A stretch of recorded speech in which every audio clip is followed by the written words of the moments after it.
మన గుంటూరుకి వేగా jewellers exciting offers తో April 16న శుభారంభం. ఎండలు ఏప్రిల్లోనే మండిపోతున్నాయి. ఇంకా రోహిణి కార్తె వస్తే పరిస్థితి ఏంటి అనేటువంటి చర్చ ఇప్పటి నుంచే మొదలైంది. మేలో ఎండలు ఠారెత్తిస్తాయనేది క్లియర్గా కనిపిస్తున్నటువంటి సంకేతం. వీటికి తోడు ఎల్నీనో ప్రభావం ఈసారి కనబడబోతుంది. ఎల్నీనో వస్తే ఎలాంటి పరిస్థితులు ఉంటాయి, మొత్తం మీద రాష్ట్ర వ్యాప్తంగా, తెలంగాణ రాష్ట్ర వ్యాప్తంగా, అలానే తెలుగు రాష్ట్రాల వ్యాప్తంగా, దేశవ్యాప్తంగా ఎలాంటి వాతావరణం ఏర్పడేటువంటి అవకాశం ఉంది, అంశాలపైన విశ్లేషించుందాం. మనతో పాటు హైదరాబాద్ వాతావరణ కేంద్ర అధికారి శ్రీనివాస్ గారు ఉన్నారు. శ్రీనివాస్ గారు నమస్తే అండి.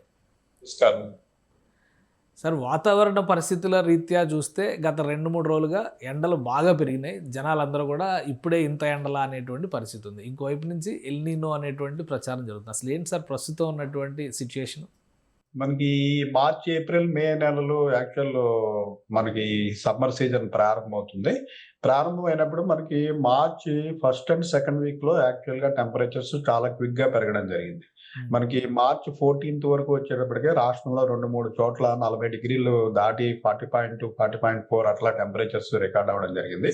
అయితే మనకి ఈ వేసవి కాలంలో ఇలా టెంపరేచర్లు ఎక్కువగా పెరిగినప్పుడు మనకి ఉపరితల వాతావరణంలో కొన్ని మార్పుల వల్ల గాలి దిశలు మారడము, తద్వారా మనకి ఈ సముద్ర ప్రాంతం నుంచి తేమగాలు ప్రవేశించి ఈ మధ్యాహ్న సమయంలో ఉరుములు, మెరుపులు, ఈదురుగాలులతో జల్లులు పట్టడం అనేది ప్రీ మాన్సూన్ షవర్స్.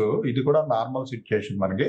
అయితే ఇవి 2-3 రోజులు ఉండి మళ్ళీ టెంపరేచర్లు పెరగడం అంటూ జరుగుతుంది. ప్రతి వేసవి కాలంలోనూ కూడా ప్రతి నెలలో 2-3 పర్యాయాలు ఇలాంటి సిచ్యుయేషన్ చూస్తాము.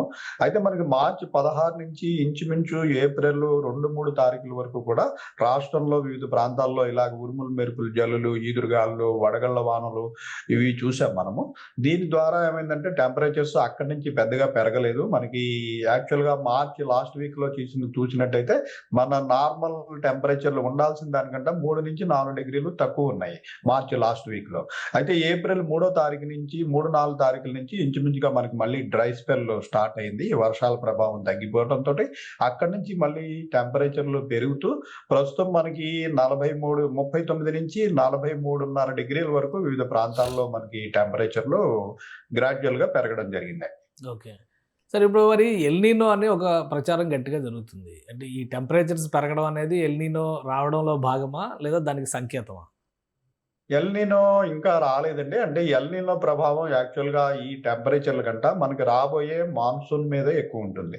మనకి ఈ మాన్సూన్ రావడానికి కూడా మనకి ఈ వేసవి కాలంలో ఉన్న టెంపరేచర్స్ కారణం.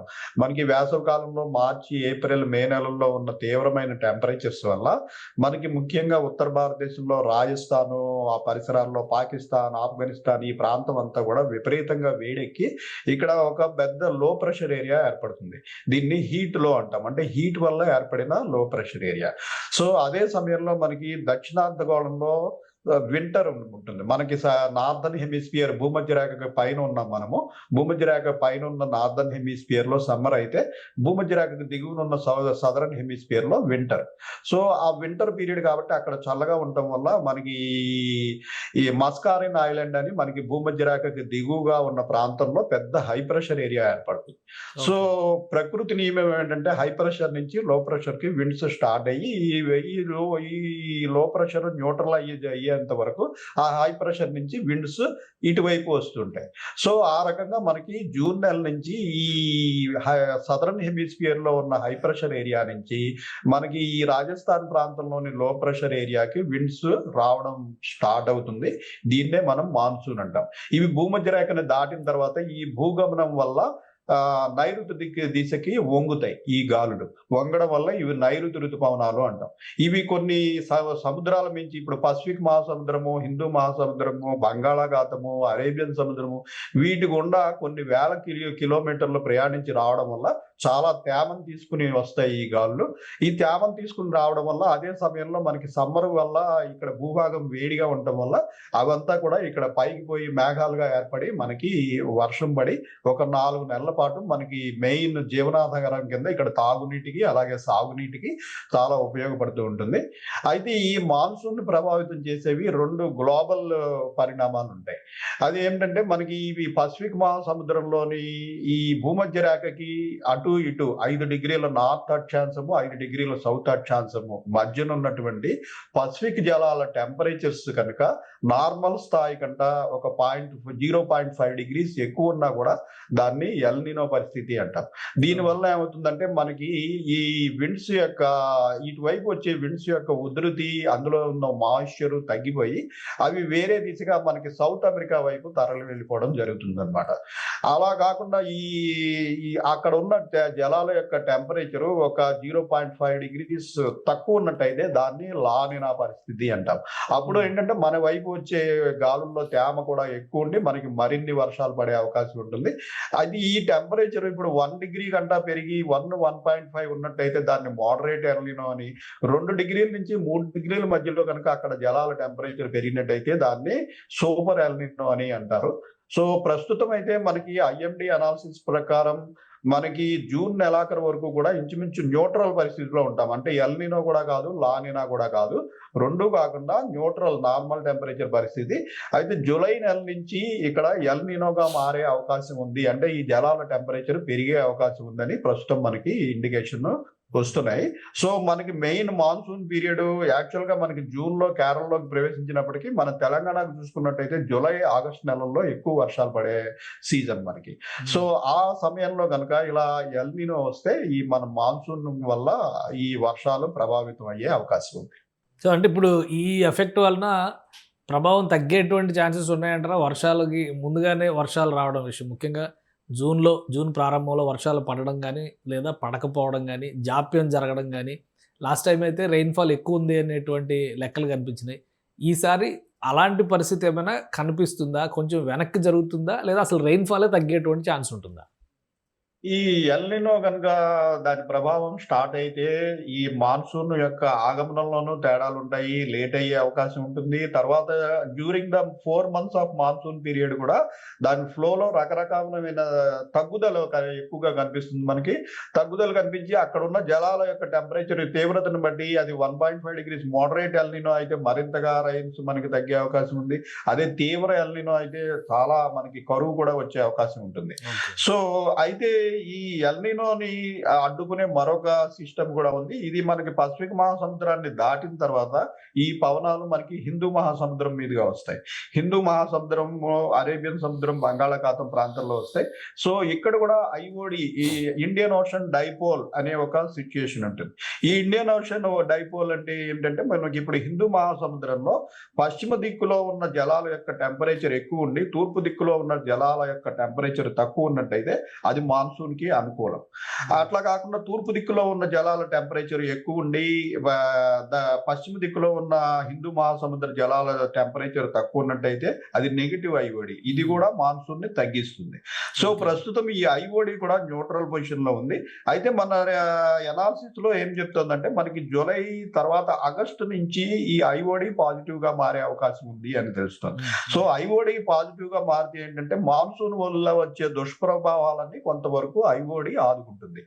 మనకి గతంలో కూడా 2019, 2023లో కొంచెం ఎల్ నినో పరిస్థితులు ఉన్నప్పటికీ స్ట్రాంగ్ పాజిటివ్ ఐఓడి ఉండటం వల్ల మనకి మాన్సూన్ ఒక 2019లో నార్మల్ గాను 2023లో ఎక్సెస్ గాను కూడా వచ్చింది. సో ప్రస్తుతం మనకి జూన్ జూలై నెలలు 2 కూడా న్యూట్రల్ లో ఉండే పరిస్థితి ఉంది. తర్వాత జూలైకి ఎల్ నినోగా మారే అవకాశం ఉన్నందున ఈసారి మాన్సూన్ లో కొన్ని ఒడిదుడుకులు మటుకు తప్పవు. ఐఎండి రిలీజ్ చేసిన మనకి దేశవ్యాప్త మాన్సూన్ ప్రథమ నివేదిక కూడా ఒక వారం క్రితం మనం రిలీజ్ చేయడం జరిగింది. ఇందులో చూసినట్టయితే ఓవరాల్ గా ఇండియాలో రెయిన్ ఫాల్ మనకి ఈసారి 92% ఆఫ్ లాంగ్ టర్మ్ యావరేజ్. అంటే మనకి 100% నార్మల్ అనుకుంటే ఒక 8% వరకు ఎల్ నినో వల్ల మనకి వర్షపాతం తగ్గే అవకాశం ఉంది. లాస్ట్ ఇయర్ చూసుకున్నట్టయితే మనకు 110% వరకు కూడా మనకి వర్షాలు పడినాయి. సో లాస్ట్ ఇయర్ తో కంపేర్ చేసుకున్నప్పుడు ఈసారి డెఫినెట్ గా వర్షాలు తక్కువ ఉండే అవకాశం ఉంది.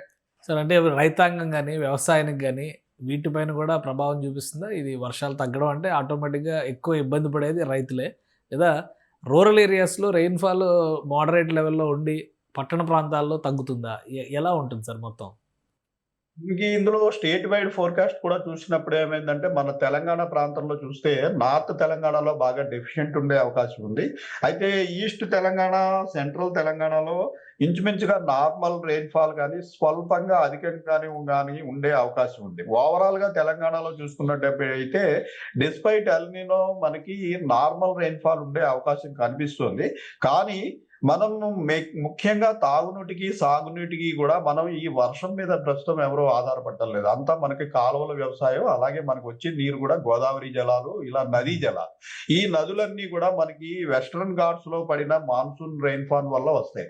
సో, వెస్టర్న్ ఘాట్స్ అంటే మనకి మహారాష్ట్ర, కర్ణాటక ఈ ప్రాంతంలో ఉన్న తీర ప్రాంతంలో ఉన్న పశ్చిమ కనుమల్లో మంచి మాన్సూన్ వర్షాలు పడితేనే కృష్ణా, గోదావరి నదుల్లో బాగా రెయిన్స్ రావడము, మన డ్యాములన్నీ నిండడము జరుగుతుంది.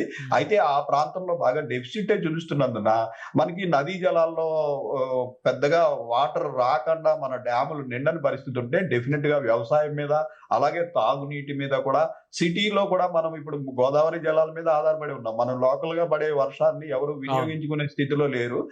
ఎందుకంటే మనకి ఎవరికి కూడా వచ్చిన వర్షాన్ని వచ్చినట్టుగా వృధాగా పోనీయడమే తప్పించి దీన్ని పెర్కులేట్ చేయడానికి కనీసం ఇంకుడు గుంతలు కూడా కరెక్ట్‌గా మనము పాటించడం లేదు కాబట్టి, మెయిన్‌గా మనకి ఈ నదీ జలాలలో కనుక వర్షపాతం తగ్గినట్టయితే ఈవెన్ తెలంగాణలో నార్మల్ రెయిన్‌ఫాల్ ఉన్నా మనకి ఈ క్యాచ్‌మెంట్ ఏరియా ఆఫ్ ద రివర్స్‌లో కనుక సరైన వర్షాలు పడకపోతే మనం ఇబ్బందులకు గురయ్యే అవకాశం అయితే ఉంటుందండి. Right sir. దీనికి ముందస్తుగా జాగ్రత్తలు గాని, లేదా ప్రజల అప్రమత్తత గాని, ప్రభుత్వాల అప్రమత్తత గాని ఏ విధంగా ఉండడానికి అవకాశం ఉంటుంది?